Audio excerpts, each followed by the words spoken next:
Hello friends, welcome back to our channel Padhle with sure. तो आज की इस वीडियो में हम लोग पढ़ेंगे class 9 chapter 1 biology, the fundamental unit of life. तो आज के इस वीडियो से पहले हम लोगों ने इस चैप्टर का फर्स्ट पार्ट ख़त्म कर लिया था। आज से हम लोग इसका सेकंड पार्ट स्टार्ट करेंगे। तो चलिए शुरू करते हैं। तो जो हमारा टॉपिक है वो है cell membrane and plasma membrane, यानी कि सेल मेम्ब्रेन और प्लाज्मा मेम्ब्रेन क्या होती हैं। तो मेम्ब्रेन दोनों का नाम सुन के एक ऐसे हिंट मिल रही है कि ये सेल की कोई आउटर मोस्ट लेयर होगी। तो इसकी डेफिनेशन पढ़ते हैं। It is the outer most living layer of the cell. It is very delicate in nature and being living only permits entry and exit of selectively some substances. तो इसका मतलब ये है कि मेम्ब्रेन यानी कि जो सेल मेम्ब्रेन और जो प्लाज्मा मेम्ब्रेन, तो इनमें क्या होता है कि ये जो दोनों मेम्ब्रेन है ये क्या एक आउटर मोस्ट लिविंग लेयर हैं। किसकी? सेल की, एनिमल सेल की, प्लांट सेल की। तो इनमें क्या होता है कि ये जो मेम्ब्रेन है ये सेल की बॉडी के अंदर और सेल की बॉडी के बाहर आने जाने वाले जितने भी सब्सटेंस हैं उनको सेलेक्ट करती है। यानी कि सेल मेम्ब्रेन और प्लाज्मा मेम्ब्रेन सेल के अंदर और बाहर आने वाले चीज़ों को क्या सेलेक्ट करके अंदर आने देती है और सेलेक्ट करने के बाद ही बाहर जाने देती है। तो फ्रेंड्स, अब हम लोग पढ़ेंगे आगे के टॉपिक्स। तो हम लोगों ने इसको क्या अच्छे से, ये जो सेल मेम्ब्रेन और प्लाज्मा मेम्ब्रेन है इसको अच्छे से समझ लिया। तो अब हमारा जो नेक्स्ट टॉपिक है वो है why cell membrane is called selectively permeable membrane, SPM। तो यहाँ पे कह रहे हैं कि जो सेल मेम्ब्रेन है इसको सेलेक्टिवली परमिएबल मेम्ब्रेन क्यों कहते हैं। सेलेक्टिवली परमिएबल मेम्ब्रेन, जैसा कि इसका नाम सुनकर हम लोगों को क्या एक हिंट मिल रही है कि ऐसी कोई मेम्ब्रेन जो कि किसी चीज़ को सेलेक्ट करके उसको क्या परमिएबल यानी कि सेलेक्ट करके परमिशन देती है बॉडी के अंदर बाहर करने को। तो ये बार पढ़ लेते हैं। Air cell membrane formats only selectively substances to enter और exit hand known as selectively permeable membrane, SPM। यहाँ पर ये जो एग्जिट के पास हैंड्स लिखा है वो हेंस है, hence known as selectively permeable membrane, SPM। यानी कि ऐसी मेम्ब्रेन जो सब्सटेंसेस को सेलेक्ट करके सेल की बॉडी से बाहर या सेलेक्ट करके सेल की बॉडी के अंदर आने जाने देती है, उस मेम्ब्रेन को क्या कहते हैं? सेलेक्टिवली परमिएबल मेम्ब्रेन, SPM, इसका शॉर्ट फॉर्म है। अब हम लोग पढ़ते हैं क्या why cell membrane is called plasma membrane, यानी कि जो सेल मेम्ब्रेन है उसको हम लोग प्लाज्मा मेम्ब्रेन भी क्यों कहते हैं। अगर हम लोग बिना डेफिनेशन को पढ़े ऐसे बताएं तो सेल मेम्ब्रेन और प्लाज्मा मेम्ब्रेन का शायद जो वर्क होगा वो भी क्या सेम होगा। तो हम लोग डेफिनेशन पे ध्यान देते हैं। As it is made up of ions moving around for conduction or conductivity has also known as plasma membrane. It is also made up of lipids and proteins. तो क्या कहते हैं कि ये जो प्लाज्मा मेम्ब्रेन होती है इसके आसपास, ये प्लाज्मा मेम्ब्रेन आयन से बनी होती है और इसके आसपास क्या कंडक्शन और कंडक्टिविटी क्या मूव करते रहते हैं, जिसकी वजह से क्या ये एक प्लाज्मा मेम्ब्रेन कहलाती है। और ये प्लाज्मा मेम्ब्रेन जो होती है वो लिपिड्स और प्रोटीन से बनी हुई होती है, जिसकी वजह से ये वर्क भी कैसा सेल मेम्ब्रेन की तरह करती है। इसलिए हम लोग सेल मेम्ब्रेन और प्लाज्मा मेम्ब्रेन को क्या एक ही जैसा मानते हैं और सेल मेम्ब्रेन को हम लोग कहते हैं कि ये तो क्या प्लाज्मा मेम्ब्रेन है। तो फ्रेंड्स, अब हम लोग पढ़ते हैं यूजेस ऑफ सेल मेम्ब्रेन, यानी कि जो सेल मेम्ब्रेन इतनी देर से हम लोग बात कर रहे हैं तो अब इसके कुछ यूजेस के बारे में पढ़ लेते हैं। First, control the amount of O2 and CO2 inside the cell. Second, helps to intake food, glucose. Third, being living and in motion control the movement of other cell organelles and cytoplasm. Fourth, prevent cell from drying up by proper osmosis. And last, it controls endocytosis and exocytosis. तो क्या कह रहे हैं? First जो work है इसका, control the amount of CO2 and O2 inside the cell. यानी कि सेल है, उसके अंदर बहुत सारी गैसेस होंगी, तो उनमें से एक गैस कौन सी है, O2, और एक है CO2। O2 मतलब ऑक्सीजन और CO2 मतलब कि कार्बन डाइऑक्साइड।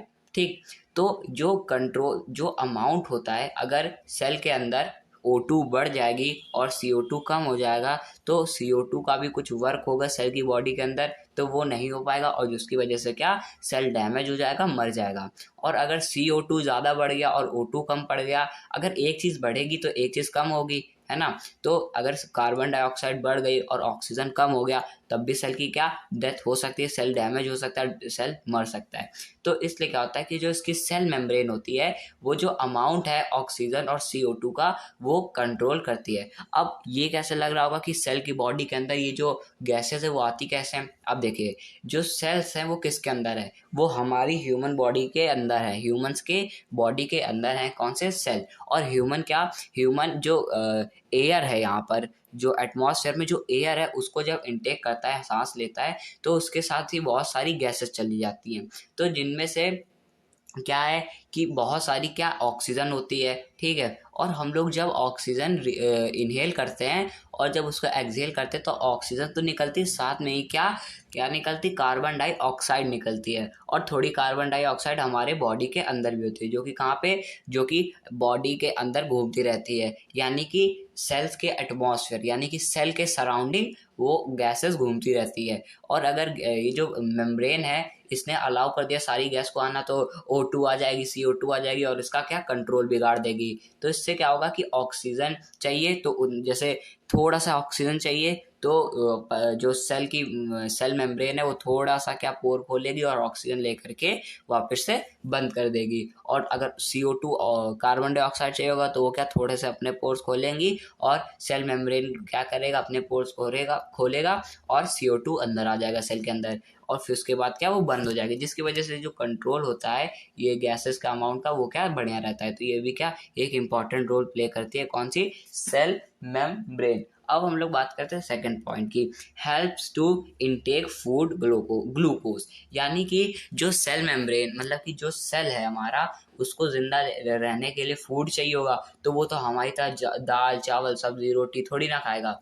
वो क्या खाएगा, वो हमारी बॉडी में जो भी ग्लूकोज होंगे, न्यूट्रिशन होंगे, वो हमारे क्या, सेल्स खाएंगे। और ये ये जो न्यूट्रिशन ग्लूकोज होता है वो किससे बनता है, ये सब बनता है जो हम लोग खाना खाते हैं। जैसा कि आप लोगों ने कभी सुना होगा, किसी ने कहा होगा कि अगर आप खाना नहीं खाओगे बहुत दिन तक, तो आपके जो सेल्स होंगे वो क्या, वो आपके नाखून खाने लगेंगे, आपकी बॉडी खाने लगेंगे। यानी कि सेल को कुछ ना तो कुछ खाना ही पड़ेगा, और इसलिए क्या, आप खाना खाते हो जिसकी वजह से ग्लूकोज बने और आपके जो सेल्स हैं वो क्या, वो खाना खा लें। लेकिन अगर आप खाना नहीं खाओगे, तो आपके सेल्स को तो भाई खाना चाहिए, तो वो क्या, वो आपकी बॉडी से आपके नाखून खाने लगेंगे, आपकी स्किन है उसको खाने लगेंगे सेल्स। तो इससे क्या होता है कि इसलिए कहते हैं खाना खाते रहना चाहिए, ठीक। तो अब हम लोग बात करते हैं इसके बारे में। तो ये जो सेल मेम्ब्रेन है, ये फूड को इनटेक करने में भी क्या, मदद करती है। कैसे, अब सेल मेम्ब्रेन है, यहीं से सारा आदान प्रदान सेल का होने वाला है।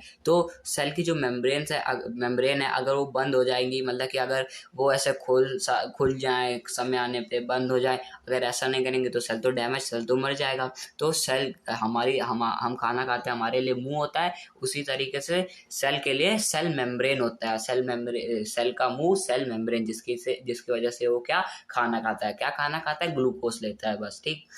फिर थर्ड पॉइंट है हमारा, being living and in motion control the movement of other cell organelles and cytoplasm. तो क्या होता है कि सेल जो है, सेल के अंदर भी, यानी कि हम लोग अपनी नेकेड आई से सेल को नहीं देख सकते, क्योंकि वो बहुत छोटा सा होता है, बहुत छोटा होता है, बहुत एकदम बहुत ज़्यादा छोटा, हम लोग अपनी आंखों से देख भी नहीं सकते, ठीक। और हमारे अंदर बहुत सारे सेल होते हैं, जैसे कि इसके पहले वाले वीडियो में पढ़ा था, ह्यूमन बॉडी में 1 से लेकर के 10 ट्रिलियन तक के क्या, सेल हो सकते हैं, 100 बिलियन तक के क्या, सेल हो सकते हैं।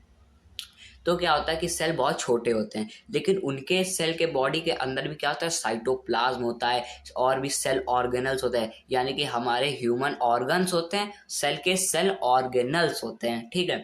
तो इनको भी क्या, इनका भी मूवमेंट होता रहता है। तो ये जो सेल मेम्ब्रेन है, अगर ये नहीं होगी तो जो सेल ऑर्गेनल्स है और जो साइटोप्लाज्म होता है वो एक टाइप का क्या है, एक प्लाज्मा है। प्लाज्मा मतलब कि एक जेल है जो कि किसके अंदर होता है, सेल के अंदर होता है। तो वो सब क्या सेल की बॉडी से बाहर निकल जाएगा। तो इसके लिए क्या करते हैं, ये जो एक सेल मेम्ब्रेन है वो सेल के लिए क्या एक बाउंड्री है, मतलब कि एक कवरिंग है, जिसकी वजह से क्या जो उसका साइटोप्लाज्म और भी सेल ऑर्गेनल्स है, इनका जो मोशन होता है और जो मूवमेंट होता है वो क्या अंडर कंट्रोल रहता है सेल के। ठीक। अब fourth point, prevent cell from drying up by proper osmosis. जैसा कि हम लोगों ने इसके पहले वाले वीडियो में ये भी पढ़ा था कि ये जो सेल मेम्ब्रेन है ये क्या, ये ऑस्मोसिस में भी क्या मदद कराती है। ऑस्मोसिस भी क्या, ये सब ऑस्मोसिस, डिफ्यूजन, ये सब हम लोग इसके पहले वाले वीडियो में पढ़ चुके हैं। तो क्या है कि ये जो सेल मेम्ब्रेन है ये क्या इसको प्रॉपर ऑस्मोसिस भी प्रोवाइड करती रहती है। यानी कि अगर सेल को क्या पानी की ज़रूरत है, सेल को अगर पानी की ज़रूरत है तो वो इस सेल मेम्ब्रेन के पोर्स खुलेंगे और उनसे क्या ऑस्मोसिस हो जाएगा, और ऑस्मोसिस होने के बाद सेल पोर्स बंद हो जाएंगे और जो सेल है उसको मिल जाएगा, उसको मिल जाएगा पानी मिल जाएगा, जिसकी वजह से क्या सेल कभी ड्राई नहीं होगा और प्रॉपर ऑस्मोसिस की वजह से वो कभी ड्राई नहीं होता। सूखने से क्या सेल मेम्ब्रेन बचा लेती है। फिर फोर्थ है इसका, लास्ट है, it control endocytosis and exocytosis. तो ये जो एंडोसाइटोसिस और एक्सोसाइटोसिस है इसको भी अभी हम लोग पढ़ेंगे और इनको क्या ये कंट्रोल करता है। तो जैसा कि अभी हम लोगों ने एंडोसाइटोसिस एक्सोसाइटोसिस क्या था वो अब हम लोग यहाँ पढ़ेंगे। तो यहाँ पे एक नोट दिया गया है, क्या एंडोसाइटोसिस क्या होता है, प्रोसेस इन विच सेल ईट और drink something is called endocytosis. यानी कि एंडोसाइटोसिस में क्या होता है कि एंडोसाइटोसिस एक प्रोसेस है जहाँ पे सेल जो है वो, हमारा सेल जो है वो कुछ खाना खाता है या फिर पानी पीता है, यानी कि वो कुछ भी इनटेक करता है, उसको क्या हम लोग एंडोसाइटोसिस कहते हैं। कुछ भी समथिंग इनटेक करे, कुछ भी, जैसे ग्लूकोज कर रहा है, पानी ऑस्मोसिस कर रहा है, डिफ्यूजन कर रहा है, तो ये सब क्या है, ये सब है क्या है, ये सब एंडोसाइटोसिस है। लेकिन डिफ्यूजन में क्या है, जब पानी मतलब कि जब सब्सटेंस अंदर आ रहा है, सेल की बॉडी के अंदर आ रहा है, सेल खा रहा है, तो क्या होगा, एंडोसाइटोसिस होगा। एक्सोसाइटोसिस नाम से पता चल रहा है उसका अपोजिट होगा, क्या होगा, process in which cell vomit something called exocytosis. यानी कि एक्सोसाइटोसिस वो प्रोसेस होता है जिसमें जब सेल जो है वो कुछ वॉमिट यानी कि कुछ अपनी बॉडी से क्या आउटटेक यानी कि बाहर कुछ निकाल रहा है, उसको क्या एक्सोसाइटोसिस करेंगे। चाहे सेल की बॉडी के अंदर बहुत ज़्यादा गैस हो गई हो तो वो गैस निकाल रहा हो, या बहुत ज़्यादा गैस मतलब कि O2 CO2 ऐसी गैस, और गैस नहीं जो ह्यूमंस के अंदर वो वाली नहीं, ठीक। तो ये गैस हो गई हो तो वो निकाल रहा हो, या फिर ऑस्मोसिस से ज़्यादा पानी आ गया हो तो वो क्या वो सारा पानी वापस निकाल रहा हो, डिफ्यूजन से कुछ अदर सब्सटेंस उसके अंदर आ गया तो वो डिफ्यूजन से अपनी बॉडी से बाहर। यानी कि एक्सोसाइटोसिस में वो चीज़ होता है कुछ भी सब्सटेंस अपनी बॉडी से वो बाहर निकाल रहा है, वो एक्सोसाइटोसिस है। और एंडोसाइटोसिस में क्या होता है कि सेल कुछ भी खाने पीने चीज अपने बॉडी के अंदर डालना, वो एंडोसाइटोसिस होता है। अब हम लोग पढ़ेंगे व्हाट इज मेम्ब्रेन बायोगेनेसिस, यानी कि मेम्ब्रेन बायोगेनेसिस क्या होता है।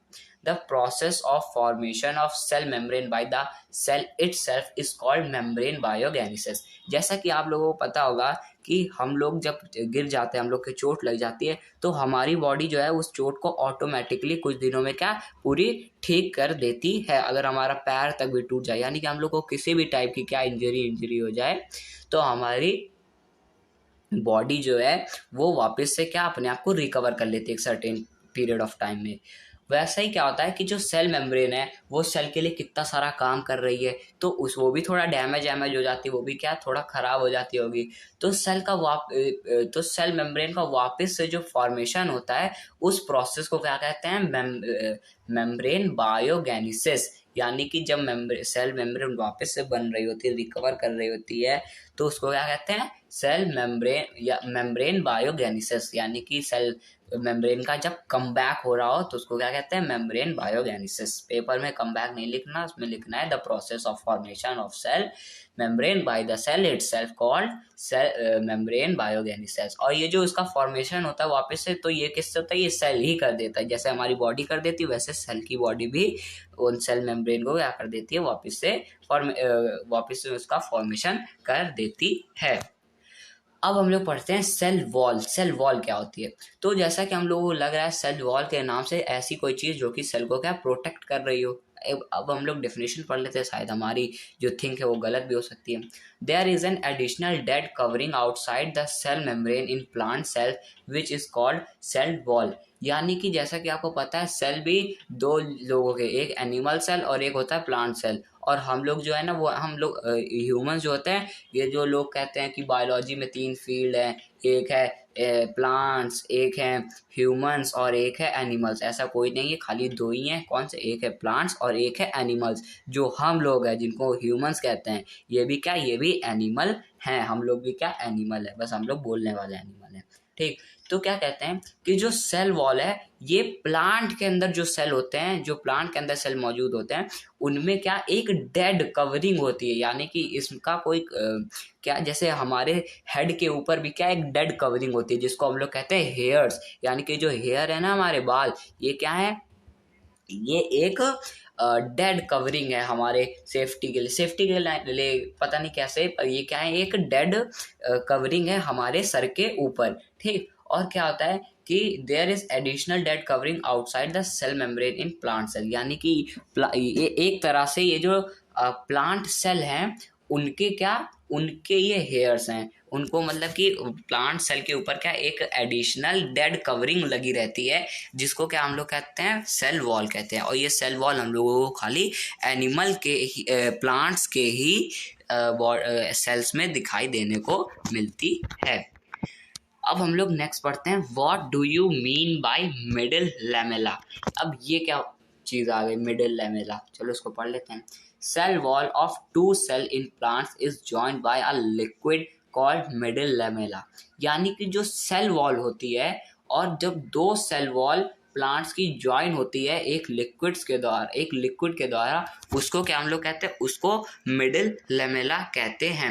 हालांकि अभी इसको ज़्यादा पेन लेने की ज़रूरत नहीं है, हम लोग आगे के अभी आगे और पीपीटीज में हम लोग इसको अच्छे से बिल्कुल कवर करने वाले हैं मिडिल लैमेला को। अभी तो ये नया नया टॉपिक है, तो अभी आप लोग को समझ में नहीं आ रहा होगा, लेकिन इतना रफ एग्जांपल ले लीजिए कि जब सेल वॉल होती हैं, यानी कि जब 2 सेल वॉल होती हैं प्लांट्स में, और वो लिक्विड के द्वारा क्या ज्वाइन हो जाती हैं, तो उनको हम लोग क्या कहते हैं, मिडिल लैमेला कहते हैं। अब हम लोग पढ़ते हैं यूजेस ऑफ सेल वॉल। यानी सेल वॉल का क्या इस्तेमाल, क्या है, कवरिंग तो है लेकिन किस लिए है। The first, being flexible and strong prevents cell from returning due to excess water and hence control osmotic pressure. Second, making more rigid and prevents them from drastic water conditions. तो क्या कह रहे हैं फ्रेंड्स कि being flexible and strong prevent self from returning due to excess water and hence control osmotic pressure. तो इससे क्या होता है, सेल वॉल से क्या होता है कि ये जो सेल होते हैं वो बहुत ही ज़्यादा फ्लेक्सिबल हो जाते हैं और बहुत स्ट्रॉन्ग हो जाते हैं, और अपने आप को क्या रिटर्निंग करने की क्या इनमें एक्सेस आ जाती है। यानी कि अपने आप को वापस से ठीक करने की इनमें क्या एक्सेस आ जाती है। जैसे कि ये क्या कंट्रोल कर सकते हैं अपने बारे में, क्या मतलब कि इनमें जैसे ऑस्मोटिक प्रेशर है, यानी कि इनके अंदर ज़्यादा ऑस्मोसिस हो रहा है, ज़्यादा पानी आ रहा है, तो ये क्या कर सकते हैं, ये अपने ऑस्मोटिक प्रेशर को भी क्या कंट्रोल कर सकते हैं। अब हम लोग बात करेंगे सेकंड पॉइंट की, make more rigid and prevents them from drastic water condition. Cell wall क्या करते हैं कि जो सेल होते हैं उनको क्या बहुत ही ज़्यादा रिजिड बनाने से क्या उनको प्रिवेंट करते हैं, जिसकी वजह से ये इनको क्या बचा लेते हैं, कहाँ से, जो ड्रास्टिक वाटर कंडीशन होते हैं उससे क्या इन्हें बचा लेते हैं। अगर कोई भी चीज़ क्या कैसी सी होगी, अगर रिजिड होगी तो उसमें क्या पानी का प्रेशर ज़्यादा लगेगा। अब कैसे, देखिए आप एक नदी जो बहुत तेज बह रही है, वहाँ पे क्या एक पत्थर रख दीजिए उसके नदी के बीचों बीच, तो नदी आएगी तो उसमें क्या बार बार पानी जाके लड़ेगा, तो क्या होगा, पत्थर तो रिजिड है तो उससे जाके लड़ेगा तो क्या पानी वापस से टकराएगा, यानी कि पत्थर को क्या बहुत ज़्यादा नुकसान पहुंचेगा, यानी पानी बहुत ज़्यादा डैमेज देगा पत्थर को। ठीक, और बहुत टाइम के लिए छोड़ दे तो पानी क्या पत्थर को काट देगा। फिर क्या है, ये तो रिजिड है, अगर उसमें हम लोग क्या थोड़ी फ्लूडिटी चीज़ डाल दे, हम लोगों ने रिजिड फ्लूइड ये सब कहाँ पे, ये matter in our surrounding first chapter में केमिस्ट्री के पढ़ लिया था, तो आप लोगों को दिक्कत नहीं हो रही होगी इसको समझने में।